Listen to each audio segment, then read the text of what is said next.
नमस्कार मित्रों, आपका मेरे चैनल स्टडी विद संध्या में बहुत बहुत स्वागत है। मित्रों, आपकी टीजीटी की परीक्षा में डॉक्टर बाबूराम सक्सेना के संस्कृत व्याकरण प्रवेशिका आ रही है, जिसके कुछ सोपान आ रहे हैं और वर्ण विचार सिलेबस में नहीं है, परंतु इससे भी कुछ कभी कभी प्रश्न पूछ लेते हैं, तो मैंने सोचा कि इससे संबंधित भी कुछ प्रश्न आपके लिए बना दूँ।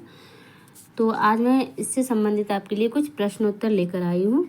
तो चलिए शुरू करते हैं प्रथम सोपान वर्ण विचार से।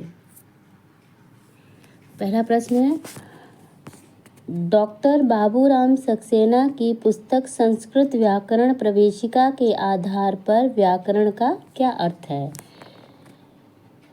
तो डॉक्टर बाबूराम सक्सेना की पुस्तक संस्कृत व्याकरण प्रवेशिका के आधार पर व्याकरण का अर्थ है किसी वस्तु के टुकड़े टुकड़े करके उसका ठीक स्वरूप दिखाना। अगला प्रश्न है, भाषा किसका समूह है? प्रवेशिका के आधार पर है ये। तो भाषा वाक्यों का समूह है, जो भाषा बोलते हैं। और जब हम भाषा बोलते हैं तो वाक्य होते हैं उसमें, तो भाषा क्या है? वाक्यों का समूह है। और भाषा का आधार क्या है? तो भाषा का आधार वाक्य है। आगे देखें, प्रश्न नंबर 4, वाक्य किसका समूह होता है? अब भाषा का हो गया, वाक्य उसका आधार है, और वाक्य किसका समूह है? तो वाक्य शब्दों का समूह है, यानी शब्दों के समूह, सार्थक शब्दों के समूह से मिलकर एक वाक्य बनता है। बाबूराम सक्सेना के अनुसार शब्द का क्या अर्थ है?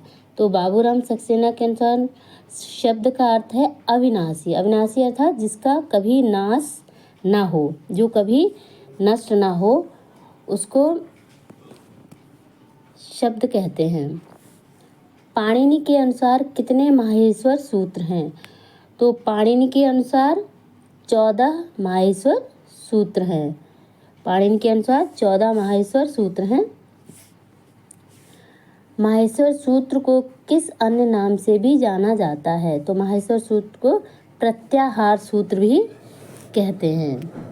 आगे देखें, प्रश्न नंबर 8, प्रत्याहारों का प्रत्येक अंतिम वर्ण क्या होता है? तो जो प्रत्याहार होते हैं उनका अंतिम वर्ण क्या होता है? हल होता है, यानी हलंत लगा होता है, अंतिम वर्ण में हल होता है।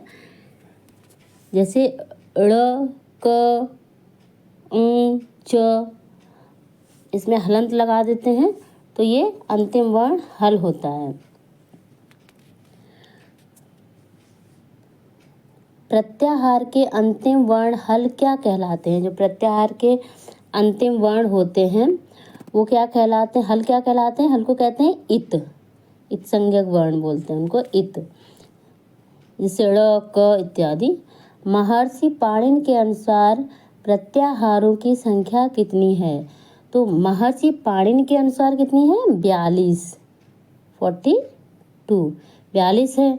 और डॉक्टर बाबूराम सक्सेना की पुस्तक संस्कृत व्याकरण प्रवेशिका के अनुसार प्रत्याहारों की संख्या कितनी है? देखो, महर्षि, ये आपको याद रखने वाली चीज़ है कि महर्षि पाणिनि के अनुसार पूछ लेते हैं और कभी कभी डॉक्टर बाबूराम सक्सेना के अनुसार पूछ लेते हैं। तो पाणिनि के अनुसार 42 है, जबकि डॉक्टर बाबूराम सक्सेना की पुस्तक के आधार पर 43 है। 43 यानी 43। प्रश्न 12, मुनित्रय किन्हें कहते हैं? तो मुनित्रय किसे कहते हैं? पाणिनि, कात्यायन व पतंजलि को मुनित्रय कहा जाता है। प्रश्न नंबर 13, स्वर किसे कहते हैं? स्वर किसे कहते हैं? ऐसे वर्ण जिनका उच्चारण अपने आप हो सके, जिनको दूसरे वर्ण से मिलने की अपेक्षा ना हो, यानी कि ऐसे वर्ण जिनका उच्चारण स्वयं ही हो सके, उन्हें किसी और वर्ण के मिलने की अपेक्षा ना हो, वो स्वयं में ही स्वतंत्र हो। प्रश्न नंबर 14, व्यंजन किसे कहते हैं? व्यंजन किसे कहते हैं? स्वर होते हैं, व्यंजन होते हैं। व्यंजन किसे कहते हैं? ऐसे वर्ण जिनका बिना किसी दूसरे वर्ण से मिले हुए उच्चारण नहीं हो सकता है। जो व्यंजन होते हैं वो कैसे होते हैं कि वो दूसरे वर्ण से मिलकर ही पूरे होते हैं। दूसरे वर्ण अर्थात स्वर में मिला होता है तभी वो पूर्ण अक्षर होता है। जैसे अर्थात स्वर से मिले बिना उनका उच्चारण नहीं होता है। जैसे का से हा तक व्यंजन वर्ण कहलाते हैं और का में हलंत हो, जब हम ऐसे लिखेंगे इसमें हलंत लगा के तो ये व्यंजन होगा, मतलब आधा व्यंजन माना जाएगा, और इसमें हम आ जोड़ेंगे तब ये पूरा का होगा। ठीक है, आगे देखो प्रश्न नंबर 15, स्वरों का दूसरा नाम क्या है? तो स्वरों को हम अच भी कहते हैं। ये अच प्रत्याहार आपने पढ़े होंगे। स्वरों का दूसरा नाम अच है।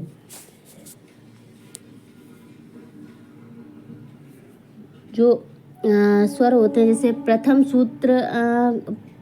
सूत्र का प्रथम अक्षर अ और चतुर्थ सूत्र का अंतिम अक्षर च, ये मिलके यहाँ तक स्वर होते हैं, ये मिलकर स्वर बने हैं तो इनको अच कहेंगे। प्रश्न नंबर 16, व्यंजनों को यहाँ पे का होगा, व्यंजनों का दूसरा नाम क्या है? तो व्यंजनों का दूसरा नाम है हल। अब व्यंजनों का दूसरा नाम हल यानी पंचम सूत्र से 14 सूत्र तक, जो सूत्र तक जो होता है वो हल होते हैं, उनको हल बोलते हैं।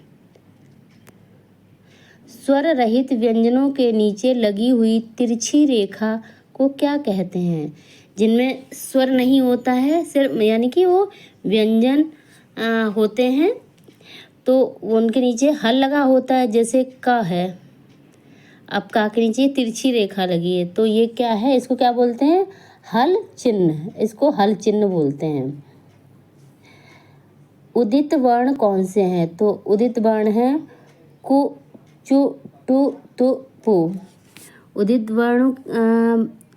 वर्ण हैं जैसे कु, चु, टु, तु, पु, मतलब कवर्ग, चवर्ग, टवर्ग, तवर्ग और पवर्ग।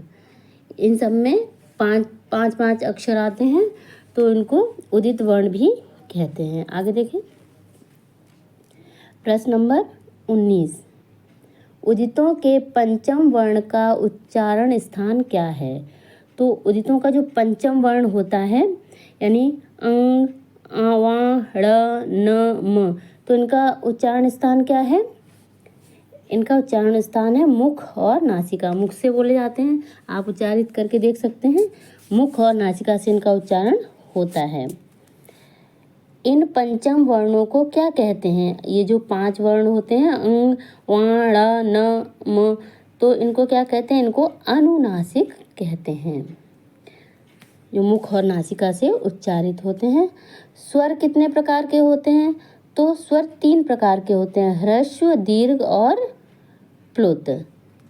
स्वर 3 प्रकार के होते हैं, ह्रस्व, दीर्घ और प्लुत। स्वरों के प्रकार बताने वाला सूत्र कौन सा है?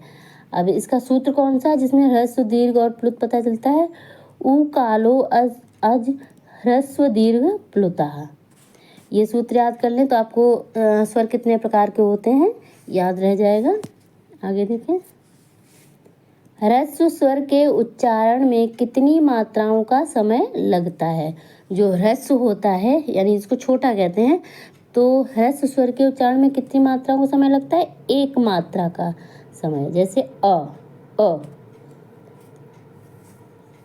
दीर्घ स्वर के उच्चारण में कितनी मात्राओं का समय लगता है? तो 2 मात्राओं का समय, आ। प्लुत स्वर के उच्चारण में कितनी मात्राओं का समय लगता है? अब जो प्लुत होता है उसके उच्चारण में 3 मात्रा का समय लगता है। अब ये जो होते हैं ये प्रायः किसी को बुलाने के किसी को आह्वान करते हुए हम बोलते हैं। जैसे किसी को बुलाते हैं राम, तो जो देर तक बोलते हैं तो इनमें 3 मात्राओं का समय लगता है। आगे देखें प्रश्न नंबर 26, स्वरों यानी दीर्घ, ह्रस्व और प्लुत के कितने भेद होते हैं? अब ये स्वरों के भेद हो गए थे कि दीर्घ और ह्रस्व और प्लुत होते हैं कितने प्रकार के। अब इन स्वरों के भी, इन तीनों के भी कितने भेद होते हैं? उदात्त, अनुदात्त और स्वरित, 3 भेद होते हैं। इनके भी 3 भेद होते हैं। का से लेकर माँ तक के व्यंजन क्या कहलाते हैं? तो का से लेकर माँ तक के व्यंजनों को स्पर्श व्यंजन कहते हैं। अंतस्थ वर्ण कौन से हैं? तो अंतस्थ वर्ण कौन से कहे जाते हैं? य, र, ल, व। य, र, ल, व को अंतस्थ वर्ण कहते हैं, जो स्वर और व्यंजन के बीच के होते हैं। आगे देखें, प्रश्न नंबर 29, ऊष्म वर्ण किन्हें कहते हैं? ऊष्म वर्ण किन्हें कहते हैं? श, श, स, ह। इनको ऊष्म वर्ण कहते हैं। तो इनके उच्चारण करने के लिए भीतर से अधिक जोर से श्वास लेनी पड़ती है। प्रश्न नंबर 30, विसर्ग का प्रयोग कहाँ होता है? तो विसर्ग का प्रयोग कहाँ होता है? सदैव किसी स्वर के अंत में। सदैव किसी जो कोई स्वर होता है उसके अंत में विसर्ग का प्रयोग होता है। तो इस तरह आज मैं आपको प्रथम सोपान से संबंधित 30 प्रश्न उत्तर लेकर आई थी। आगे के वीडियो में भी बाकी जितने भी प्रश्न और बनेंगे वो मैं आपके लिए लेकर आऊँगी। तो यदि आपको मेरा ये वीडियो पसंद आए तो कृपया लाइक करें, शेयर करें, कमेंट करें और मेरे चैनल को सब्सक्राइब करें। धन्यवाद।